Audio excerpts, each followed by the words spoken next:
Assalamualaikum warahmatullahi wabarakatuh. Pada hari ini kita akan membahas pengendalian pelaksanaan pekerjaan pada proyek pengawasan pekerjaan jalan dan jembatan.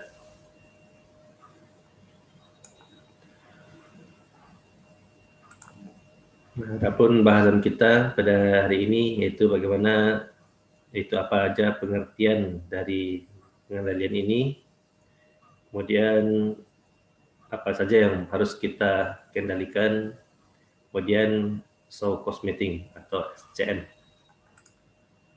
Nah, untuk pengertian pertama itu ada pengawasan, kemudian ada artinya itu adalah evaluasi, kemudian ada tindak turun tangan atau T3. Jadi kalau pengawasan ini adalah bagaimana cara kita untuk ada melihat, kemudian mencatat, kemudian mengukur, kemudian kita membuat laporan pekerjaannya. Nah, ini dilakukan setiap hari, ada buat laporan hariannya, kemudian laporan mingguan, kemudian ada laporan bulanannya. Nah, ini selalu harus kita catat dan kita ukur sesuai dengan dokumen perencanaan dan spesialis yang telah ditetapkan. Kemudian pada tahap evaluasi, nah ini nanti kita lakukan analisa, kemudian kita identifikasi apa saja permasalahan yang ada di lapangan, kemudian kita kelompokkan masalah-masalah tersebut. Jadi setelah kita kelompokkan, nanti kita jadikan mana cara upaya kita untuk pemecahan permasalahan tersebut agar proyek kita selesai dengan tepat waktu, mutu, dan biayanya. Kemudian pengertian pengendalian di sini adalah tindak turun tangan atau T3. Nah, di sini adalah tindakan konkret yang dilakukan dalam pemecahan masalah tersebut sesuai dengan hasil yang telah kita kelompokkan tadi. Nah, apa saja yang harus kita kendalikan? Yang pertama itu ada waktu, kemudian mutunya sesuai dengan spesifikasi teknis yang telah direncanakan, kemudian volume pekerjaan sesuai dengan dokumen, biaya RAB-nya, kemudian biayanya, kemudian tata tertib administrasinya. Nah, untuk pengendalian waktu ini tujuannya yang pertama itu agar kita bisa memantau kemajuan pekerjaan agar proyek tersebut tepat waktu atau tetap tepat sesuai dengan schedule yang kita rencanakan. Kemudian yang kedua, untuk meningkatkan efisiensi dan efektivitas dalam proses pencapaian sasaran proyek yang kita harapkan nantinya. Kemudian yang ketiga, agar kita tidak terjadi kenaikan biaya. Jadi di sini agar kita untuk waktu ini kita bisa mengontrol keuangan pelaksanaan kita. Kemudian menghindari terjadinya, atau kita harus siap untuk mengatasi permasalahan keuangan kita nantinya di lapangan. Kemudian bagaimana cara mengendalikannya? Yang pertama kita harus punya alat pengendali yaitu program kerja kita. Kemudian program kerja yang baik yaitu ada diagram balok atau bar chart, kemudian memakai metode kurva S atau S-curve, atau menggunakan tiga vektor atau vektor diagram, atau bisa menggunakan nanti aplikasi lain misalnya project, Mavera, dan macam-macam aplikasinya. Kemudian pilih program kerja sesuai. Nah, ini kita buat harus upper levelnya gunakan dengan kurva S. Kemudian untuk lower levelnya kita gunakan diagram balok atau diagram vektor nantinya. Nah, untuk penilaian jadwal waktu pelaksanaan, yang pertama penilaian umum jadwal waktu pelaksanaan. Nah, penjadwal ini adalah suatu rencana atau tata cara yang menunjukkan waktu dan urutan operasi atau pelaksanaan setiap jenis pekerjaan. Nah, dalam urutan perencanaan proyek yang normal, kontraktor atau penyedia jasa akan membuat beberapa jadwal dasar. Yang pertama itu ada jadwal kegiatannya, kemudian ada jadwal sumber dayanya. Ini sumber daya ini ada jadwal schedule materialnya, schedule alatnya, kemudian schedule tenaga kerjanya. Kemudian membuat jadwal kemajuan keuangannya atau cash flow proyeknya. Kemudian jadwal uang tunai. Nah, pentingnya jadwal bagi seorang pengawas. Nah, jadwal ini juga sangat penting. Jadi kita bisa mengontrol nanti kemajuan keuangan, progres dana yang terserap nanti di lapangan nantinya. Kemudian jadwal waktu pelaksanaan produksi yang realistis merupakan yaitu rencana tindakan yang tertulis. kemudian dasar periode waktu untuk menyelesaikan setiap jenis pekerjaan, kemudian dasar penentu periode kontrak yang efektif, kemudian dasar pemakaian sumber daya yang efisien, kemudian dasar koordinasi dan pengendalian pekerjaan, kemudian sebagai dasar pengendali biaya dan pengiriman uang atau tunai cash flow. Jadi intinya untuk pengendalian jadwal ini sangat berpengaruh sekali untuk kemajuan pekerjaan kita. Nah, sebagai dasar persyaratan pelaksanaan kontrak, penjadwalan pekerjaan produksi dipakai oleh pengguna jasa, kemudian penyedia jasa atau kontraktornya, kemudian konsultan pengawas, itu sebagai dasar untuk terutama untuk memantau kemajuan kontraktor atau penyedia jasanya. Kemudian mendukung pembayaran eskalasi harga kalau ada nanti kenaikan harga, kemudian mendukung penyediaan anggaran biaya, kemudian mendukung permintaan tambahan biaya akibat pekerjaan, kemudian nanti mendukung permintaan perpanjang waktu. Nah, untuk penilaian jadwal mobilisasi sumber daya, salah satu sasaran utama kita dalam perencanaan pelaksanaan proyek adalah yaitu pemakaian dan pengendalian sumber daya secara efisien, baik kerjanya, kemudian peralatannya, kemudian bahannya maupun uangnya. Jadi intinya penjadwalan ini sangat penting sekali untuk diterapkan di lapangan nantinya.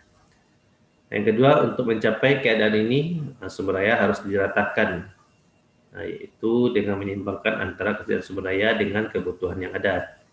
Jadi intinya penjadwalan sumber daya ini sangat penting. Bagaimana cara kita nanti menghitung jumlah tenaga kerja kita yang tersedia sesuai dengan schedule yang kita harapkan. Jadi artinya sumber daya ini juga sangat berpengaruh nanti. Nah, sampai nanti bobotnya besar, kerjanya sedikit. Nah, nanti akan membuat proyek kita akan telat nantinya di lapangan. Nah, ini adalah contoh penataan sumber daya. Nah, untuk yang gambar yang satu-satu ini yang di atas, ini adalah menggambarkan keterkaitan antara sumber daya yang diperlukan dan yang tersedia sebelum pemerataan.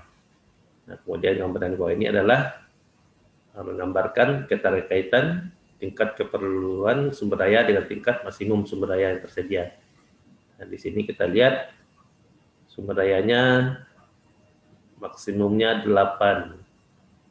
Nah, kemudian sedangkan schedule kita membutuhkan tenaga ada 10 orang. Nah, jadi di sini ada tingkat maksimum sumber dayanya berlebih. Nah, jadi ini harus kita kendalikan nanti di lapangan. Jadi schedule-nya harus kita geser lagi agar sumber dayanya bisa merata sesuai dengan tenaga kerja kita yang tersedia di lapangan. Nah, untuk jadwal masing-masing divisi pekerjaan, nah seorang pengawas harus dapat menilai jadwal berdasarkan prinsip-prinsip pembuatan jadwal.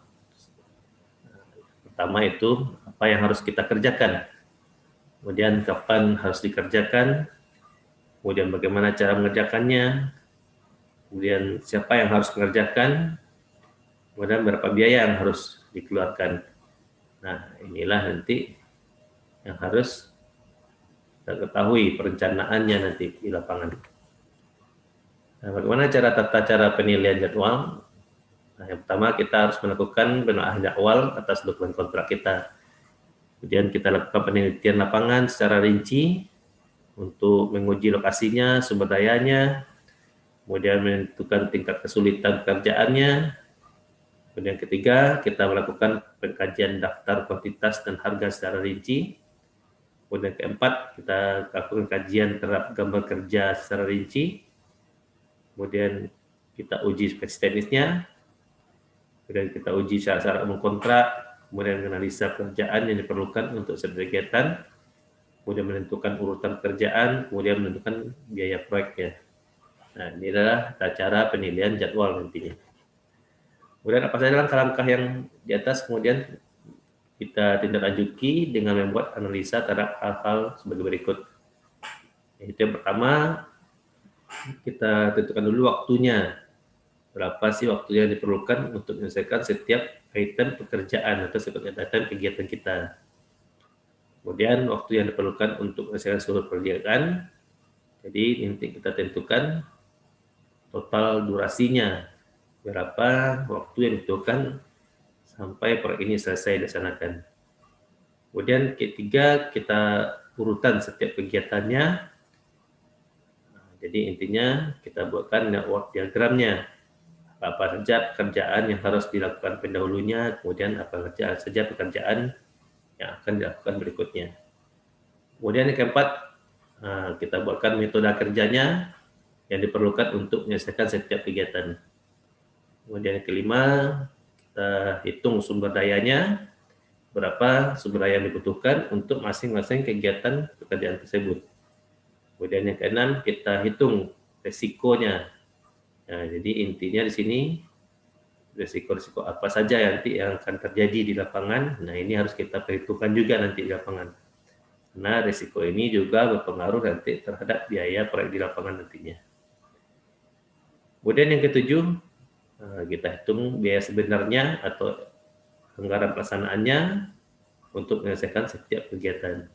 Kemudian yang kedelapan, kita nilai pekerjaan yang diselesaikan. Nah, jenis-jenis jadwal antara lain, macam jenis jadwal itu yang pertama ada analisa jaringan kerja atau metode lintasan kritis dan teknik kajian proyek. Kemudian ada metode diagram balok atau bar chart. Kemudian ada program linear.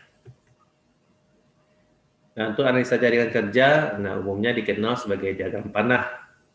Nah, sebagaimana dipakai dalam modul ini nanti adalah metode lintasan kritis atau MLK atau Critical Path Method atau CPM. Nah, caranya didasarkan pada penggambaran hubungan yang logis antara kegiatan-kegiatan dengan mempertimbangkan waktu yang diperlukan yang mempunyai pengaruh kaitan yang kritis pada penyelenggaraan proyek.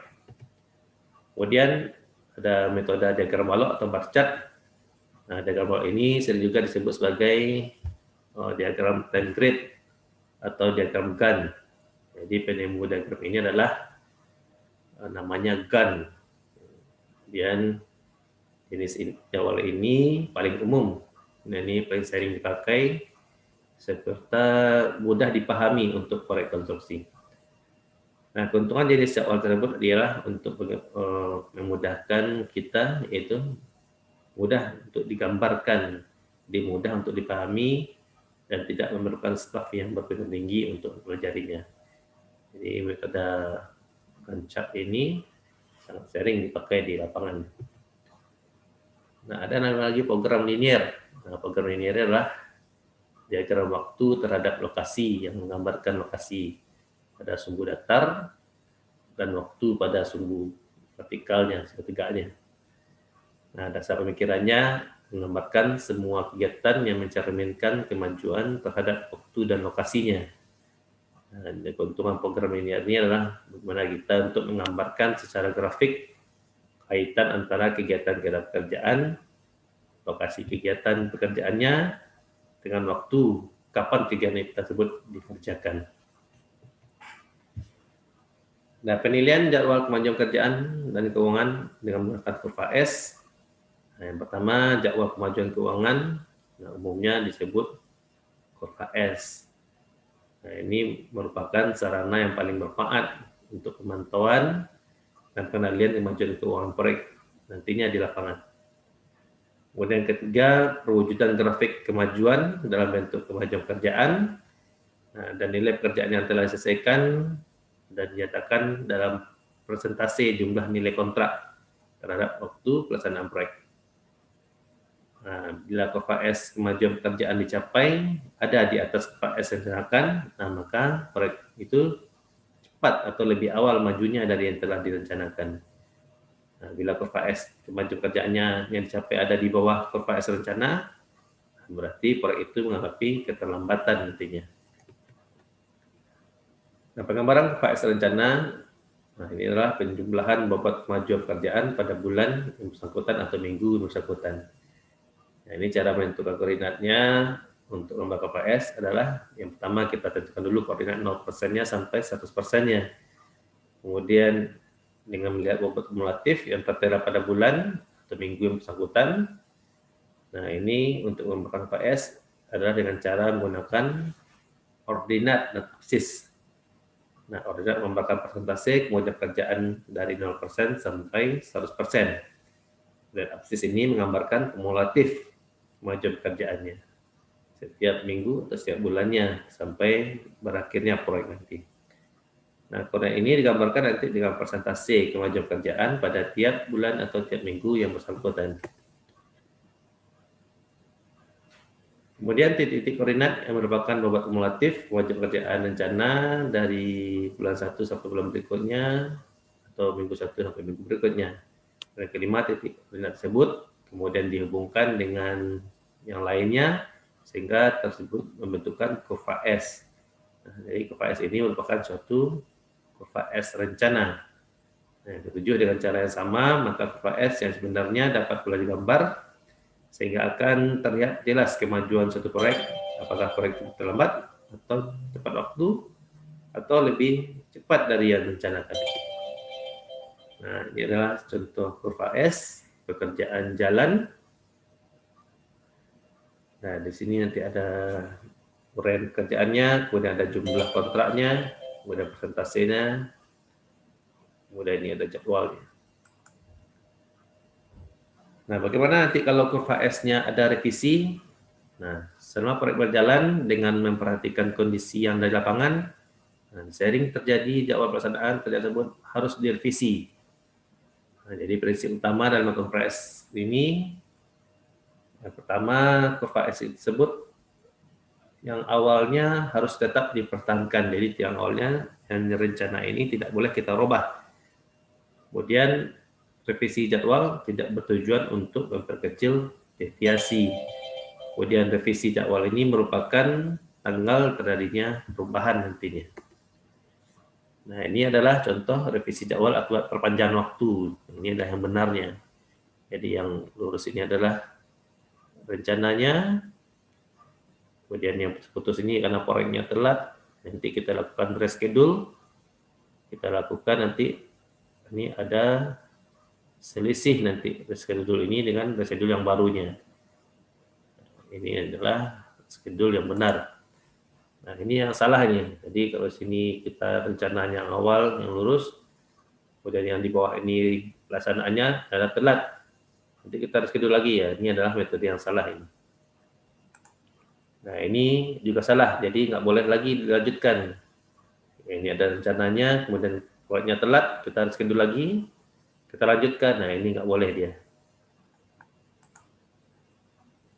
Nah, ini adalah revisi jadwal perubahan volume, balen budget, tetapi waktunya tetap. Nah, ini boleh kita lanjutkan nanti kurva S-nya. Kemudian revisi jadwal perubahan volume, nah, ini ada penambahan dana, kemudian waktunya tetap. Nah, ini ada contohnya. Nah, perpanjang waktu. Nah, perpanjangan waktu ini boleh dilakukan di lapangan. Yang pertama karena ada pekerjaan tambahan. Kemudian kalau ada perubahan desain, nah, keterlambatan yang disebabkan pengguna jasanya. Kemudian masalah yang timbul di luar pengendalian penyedia jasa, kemudian keadaan kahar. Nah, catatan semua jaminan harus disesuaikan masa berlakunya menurut waktu dalam amandemen kontraknya. Jadi kalau ada pertambahan waktu, nah maka jaminan pelaksanaannya juga harus dirubah, harus diperpanjang lagi jaminan pelaksanaannya. Kemudian yang ketiga ada show cost meeting, ada di sini adalah rapat pembuktian atau SCM. Ini diadakan oleh tim pembuktian kemampuan penjelasannya atau kontraktornya. Nah, ini bermanfaat dalam rangka upaya mengatasi keterlambatan di proyek nantinya. Jadi untuk kontak-kontak yang dengan kondisi yang kritis. Nah, SCM ini adalah rapat pembuktian atau short call meeting dilaksanakan apabila kontak dinyatakan kritis. Nah, ini adalah acuannya ada di Permen PU kemudian ada pelaksanaan mengacu pada surat edaran di Bina Marga. Nah, course meeting ini dilakukan selalu melalui tahap pemberian surat peringatan. Kemudian kita lakukan rapat pembuktian dan uji coba kepada jasa. Nah, jika dalam 3 kali kesempatan mencoba akad tersebut masih kritis, maka pejabat pembuat komitmennya atau PPK-nya dapat melakukan pemutusan kontrak secara sepihak dengan mengesampingkan pasal 1266 Kitab Undang-Undang Hukum Perdata. Nah, prosedur pemberian usaha peringatan, rapat pembuktian, dan uji coba dilakukan sebagai berikut. Yang pertama, apabila kontraknya telah memasuki kondisi kritis, yaitu ketika realisasi fisik pelaksanaannya terlambat 10% pada periode 0 sampai 70% dari schedule rencananya. Kemudian atau terlambat 5% pada periode 70 sampai 100% dari schedule rencana. Nah, maka selambat-lambatnya dalam waktu 3 hari kalender sejak diketahuinya kondisi kritis ini. Nah, ini PPK harus memberikan surat peringatan pertama kepada penjasa dengan melaporkan secara tulis kepada kepala satuan kerjanya atau atasan langsungnya. Kemudian selambat-lambatnya 7 hari kalender sejak diterimanya laporan dari PPK, kepala satkernya nanti harus mengadakan rapat pembuktian tingkat 1, ini untuk membahas program percepatan yang disusun oleh penjasa, dan selanjutnya penjasa melakukan uji coba tingkat 1 dalam waktu jangkaan sepati paling lama itu 30 hari kalender. Nah, ini adalah soal course meeting. Kita lihat di sini ada kritis. Nah, ini periode 1 0 sampai 70%. Ini melebihi 15%. Ini deviasinya. Kemudian periode 2 70 sampai 100%. Nah, kalau lebih dari 10% ini adalah kritis. Nah, kalau terlambat. Nah, ini ada periodenya 10 sampai 20%. Kemudian periode 2-nya 5 sampai 10%. Nah, kalau kecil dari yang wajar, ini masih kecil dari 10%. Kemudian periode 2-nya kecil dari 5%. Nah, tahap awal tingkat porek atau saker, pertama itu melakukan uji coba. Nah, nanti kalau gagal, nanti dicoba lagi. Yang kedua, ketiga kontrak kritis ini, nah, tingkat atasan langsung melakukan uji coba lagi. Nah, jika gagal lagi, maka tingkat atasan eselon 1, kemudian bisa melakukan nanti pihak ketiga, nanti TPA, atau penjasa tetap bertanggung jawab, atau pihak ketiga ditetapkan pihak 1 atas usul pihak kedua, kemudian harga disesuaikan kontrak lagi. Apabila harga lebih tinggi sesuai harga tergantungan pihak kedua, nah ini pembayaran kepada pihak ketiga dapat langsung dilaksanakan nantinya. Nah, soal course meeting, nah PPK nanti melakukan pemantauan terhadap pelaksanaan uji coba tingkat 1, dan apabila misalnya gagal, nah maka dalam waktu selambatnya 3 hari kalender setelah masa uji coba tersebut, PPK segera memberikan surat peringatan kedua kepada penjasa dan melaporkan hasil tersebut kepada kasatkernya.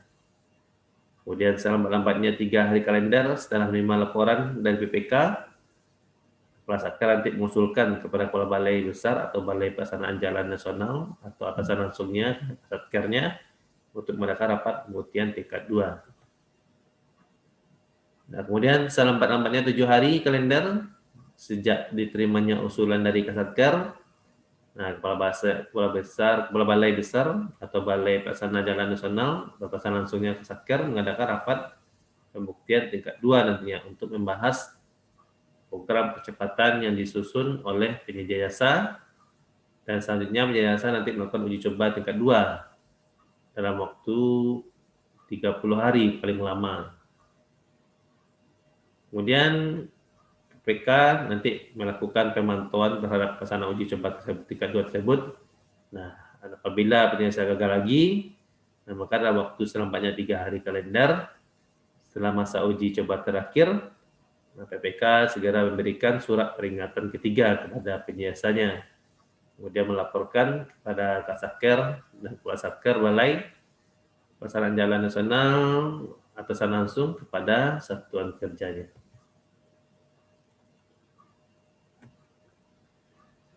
Nah, selama lamanya 3 hari kalender sejak diterimanya laporan dari BPK Kepala Balai Besar Pelaksanaan Jalan ini langsung melaporkan kepada Direktur Jenderal Bina Marga.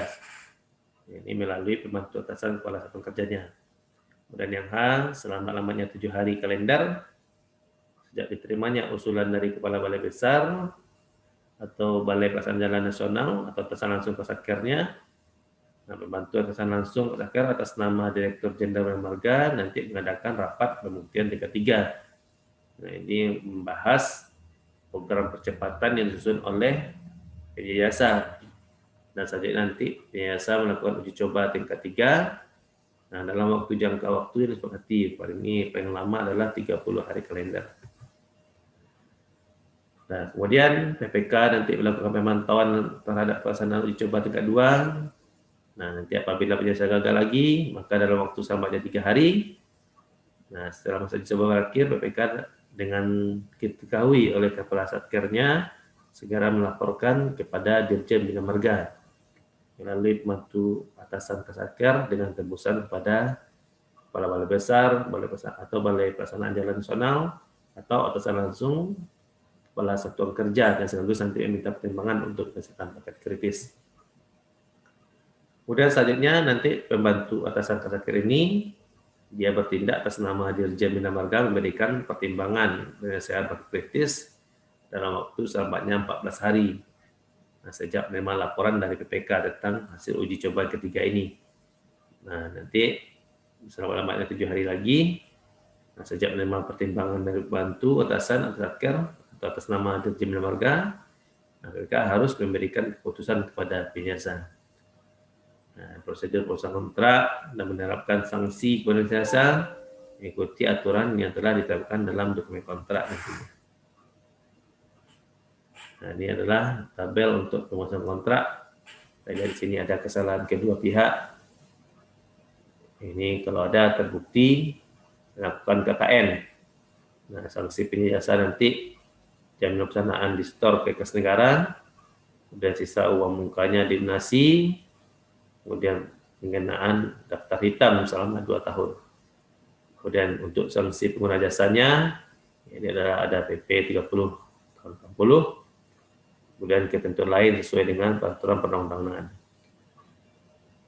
Nah, di sini kita lihat kalau ada penyedia jasa yang salah, ini nanti tidak segera melaksanakan pekerjaan, kemudian gagal uji coba berdasarkan hasil ACM, kemudian tidak berhasil memperbaiki kegagalan pelaksanaan pekerjaan, kemudian bangkrut, kemudian gagal mematuhi keputusan penyelesaian perselisihan, kemudian penyampaian pernyataan tidak benar.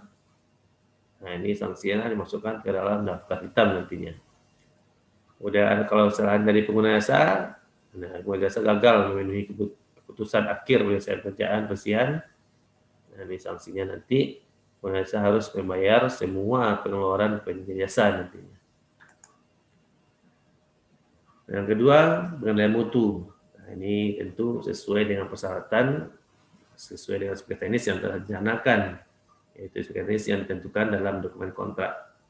Nah, mutu ini merupakan suatu kebutuhan semua pihak yang terlibat dalam kontrak maupun dengan masyarakat nantinya atau usernya. Nah, bagaimana cara kita menilai mutu? Nah, teknik dan kegiatan personal gunakan untuk menilai mutu, yaitu agar tujuannya jaminan mutunya bisa tercapai sesuai dengan yang direncanakan. Nah, jaminan mutu ini merupakan proses yang berkesinambungan didukung oleh prosedur, kemudian kriteria dan sumber daya alamnya, sumber daya manusianya, dan alat-alat yang baik. Nah, ini untuk menghasilkan produk yang memenuhi persyaratan atau sesuai dengan spek yang telah digunakan. Nah, bagaimana cara kita menilai mutu?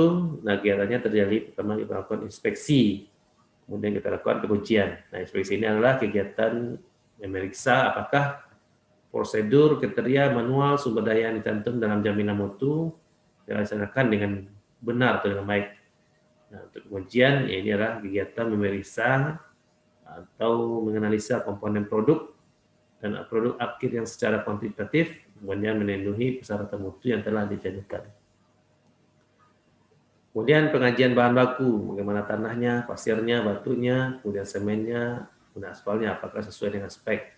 Kemudian pengujian bahan olahan, ada PA, LPB, kemudian campuran beton, kemudian campuran aspalnya. Kemudian pekerjaan terpasang, ada timunan, pondasi, ada lapisan hot mix, kemudian lantai timbalin, dan lain sebagainya.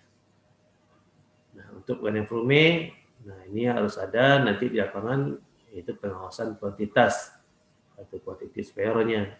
Di sini nanti dia bertugas bagaimana untuk mengendalikan volume yang telah terpasang di lapangan nantinya.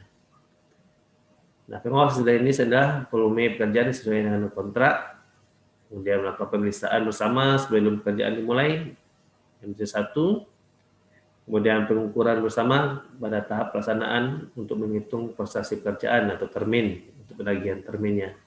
Kemudian pemeriksaan bersama sebelum penyerahan kontrak, kerjaan selesai 100% atau PHO. Kemudian keempat, pengendalian biaya. Nah, di sini biaya sesuai dengan target yang tertuang dalam dokumen kontrak. Nah, dikaitannya dengan waktu, mutu, dan volume. Nah, biaya ini juga sangat berpengaruh nantinya. Kemudian kalau ada suatu perubahan tambah kurang, nah ini harus dihitung lagi dalam biaya. Nah, perubahan nilai kontrak maksimum 10% dari nilai kontrak awal kecuali akibat kerjaan tambah, penanganan darurat atau bencana alam. Kemudian negosiasi harga untuk kerjaan tambah yang belum ada dalam harga satuannya. Nah, ini harus kita kendalikan semuanya. Bagaimana produk kita itu tidak rugi. Kemudian syarat-syarat kontrak dengan biaya. Nah, ini ada perubahan kuantitas. Nah, kalau volume MPU akhirnya berbeda besar dari 25% dari volume awal dan tidak lebih 1% dari harga kontrak awal. Nah, di sini nanti direksi dapat menyesuaikan harga satuan. Nah, kalau kontrak akhirnya besar dari 100% kontrak awal, nah, nanti akan perubahan harga satuan yang harus disetujui oleh ownernya atau pemiliknya. Nah, untuk penyesuaian harga, nah untuk MPU-nya itu 80% dari nilai kontrak. Nah, ini pekerjaan yang terlambat, nah, ini tidak berlaku nanti untuk penyesuaian harga. Nah, kemudian sertifikasi pembayaran bulanan. Nah, ini dapat nanti dikoreksi setiap saat, kemudian pembayarannya dalam waktu 8 hari. Nah, kemudian pembayaran bosnya maksimal 40% untuk bahan yang tertera dalam lampiran 5 penawaran. Kemudian retensi moni, nah ini maksimal yaitu 10% dari MC-nya. Kemudian kalau PHO 50%, retensi nanti dikembalikan. Kemudian retensi dapat diganti nanti dengan bank garansi. Kemudian PHO seluruh retensi nanti dikembalikan semuanya. Kemudian denda keterlambatan, nah, ini adalah 1 per mil atau 1/1000 dari nilai kontrak. Ini adalah per hari, maksimal itu 5% dari nilai kontrak. Dan penilaian biaya pelaksanaan. Ini pertama itu salah satu batasan dalam pelaksanaan proyek adalah sudah ditentukan biayanya. Yang kedua, penilaian biaya merupakan usaha untuk meyakinkan bahwa kuantitas bahan kita, kemudian volume pekerjaan dan ketetapan ukuran hasil pekerjaannya adalah benar sesuai dengan kontrak yang atau perubahannya. Kemudian ketiga, pada dokumen kontrak awal sudah tercantum volume masing-masing pekerjaan yang cukup detail. Kemudian dalam rapat pelaksanaan hasil ini dibicarakan nanti disepakati secara bersama. Kemudian kelima, dalam proses pelaksanaan mungkin saja nanti terjadi penambahan atau pengurangan volume pekerjaan. Nah, ini pada akhirnya nanti berpengaruh pada perhitungan pekerjaan nantinya. Kemudian inspeksi join atau pemeriksaan bersama di lapangan. Nah, ini sangat perlu nanti. Ini untuk memastikan volume awal pekerjaan proyek tersebut harus dilakukan pemeriksaan lapangan secara bersama. Ini berdasarkan volume pekerjaan, misalnya biaya ditetapkan nanti kembali. Kemudian penilaian biaya masing-masing divisi pekerjaan. Ya, ini pertama adalah tahap metode analisis harga satu pekerjaan. Kemudian kecuali divisi 1, pada prinsipnya metode perhitungan analisis harga satuan divisi 2 sampai divisi 8 ini dapat dirangkum seperti gambar 21. Kemudian pengisian asumsi dan metode kerja harus diperhatikan gambar kerjanya, kemudian spesifikasi teknisnya, kemudian ketentuan dan peraturan berlaku, kemudian serta harus mempertimbangkan teknis terhadap situasi dan kondisi lokasi pekerjaannya, di samping hal-hal lain yang berkaitan dengan perhitungan analisis harga satuan. Nah, ini kita lihat gambar 21-nya, ini adalah metode perhitungan analisis harga satuan. Kemudian maka ada asumsinya, tentukan jenis pekerjaan apa aja, kemudian lokasinya di mana, kemudian material seperti jenisnya apa saja, kemudian informasi lain. Nanti kita tentukan lagi metodenya, apa aja alat yang dibutuhkan, kemudian cara pelaksanaannya bagaimana, kemudian informasi lain. Nah, ini nanti kita hitung, kita analisis harga satuan dasarnya. Nanti kita hitung komponen bahannya, alatnya, kemudian komponen upahnya. Dari sini nanti didapatkan analisis harga satuan pekerjaan.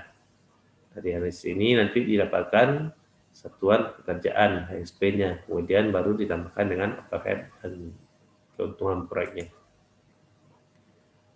Nah, pekerjaan tambah kurang. Nah, pekerjaan tambah kurang ini apabila terdapat perbedaan antara kondisi lapangan pada saat pelaksanaan pekerjaan dengan spesifikasi teknis dan gambar yang ditetapkan dalam dokumen kontrak. Nah, ini maka pengguna jasa nanti bersama penjelasannya dapat melakukan perubahan kontrak. Nah, seorang pengawas perlu mengetahui ketentuan tentang perubahan kontrak. Yang pertama itu menambah atau mengurangi kuantitas pekerjaan yang tercantum dalam dokumen kontrak nantinya. Kemudian seorang pengawas ini harus mengetahui bagaimana cara menambah itu atau mengurangi jenis pekerjaan atau mata pembayarannya. Kemudian yang ketiga, pengawas perlu juga mengetahui, yaitu mengubah spesifikasi teknis dan gambar kerjaan sesuai dengan kebutuhan yang ada di lapangan. Kemudian denda dan ganti rugi. Nah, denda adalah sanksi finansial yang dikenakan kepada penyedia jasa, sedangkan ganti rugi adalah sanksi finansial yang dikenakan kepada pengguna jasa karena terjadinya cedera janji terhadap ketentuan dalam dokumen kontrak. Jadi denda ini dikenakan kepada kontraktornya, kemudian kalau ganti rugi ini dikenakan kepada PPK-nya nantinya. Nah, besarnya denda kepada penyedia jasa, nah ini kalau proyeknya terlambat penyelesaiannya, maka pekerjaan tersebut didenda 1% atau 1/1000 dari harga kontrak atau bagian kontrak untuk setiap hari keterlambatan. Nah, besarnya ganti rugi yang dibayarkan oleh pengguna jasa ini, yaitu atas keterlambatan pembayaran, adalah sebesar bunga terhadap nilai tagihan yang terlambat dibayar. Nah, ini berdasarkan tingkat suku bunga yang berlaku pada saat itu menurut ketetapan Bank Indonesia, atau dapat diberikan kompensasi sesuai dengan ketentuan dokumen kontrak. Nah, tata cara pembayaran denda atau ganti rugi ini sesuai dengan dokumen kontrak.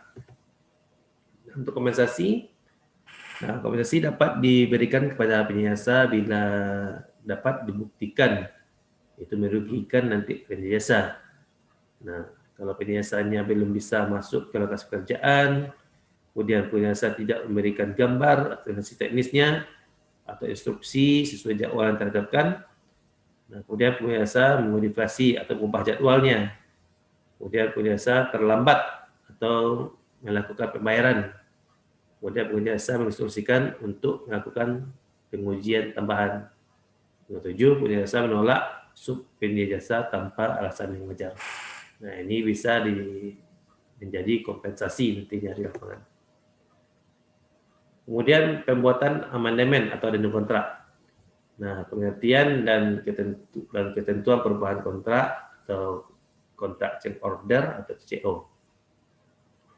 Nah, yang pertama, perubahan kontrak adalah perjanjian yang disepakati oleh pengguna jasa dan kontraktor tentang adanya perubahan atau tambahan pekerjaan secara terbatas. Ini pada pekerjaan yang dirubah atau ditambah sesuai dengan pada tahap pekerjaannya. Kemudian kedua, selama perubahan kontrak tidak terpengaruhi total nilai kontrak awal. Nah, kesepakatan perubahan kontrak ini sudah cukup sebagai pendukung kontrak awal dan mempunyai legalitas dari sisi hukum kontrak. Dan kemudian ketiga, apabila jumlah perubahan kontrak sedemikian sehingga secara kumulatif mengubah nilai kontrak awal. Nah, ini harus dilakukan amandemen atau addendum kontrak. Nah, amandemen addendum kontrak ini adalah perjanjian tambahan atau perubahan perjanjian akibat adanya perubahan isi kontrak.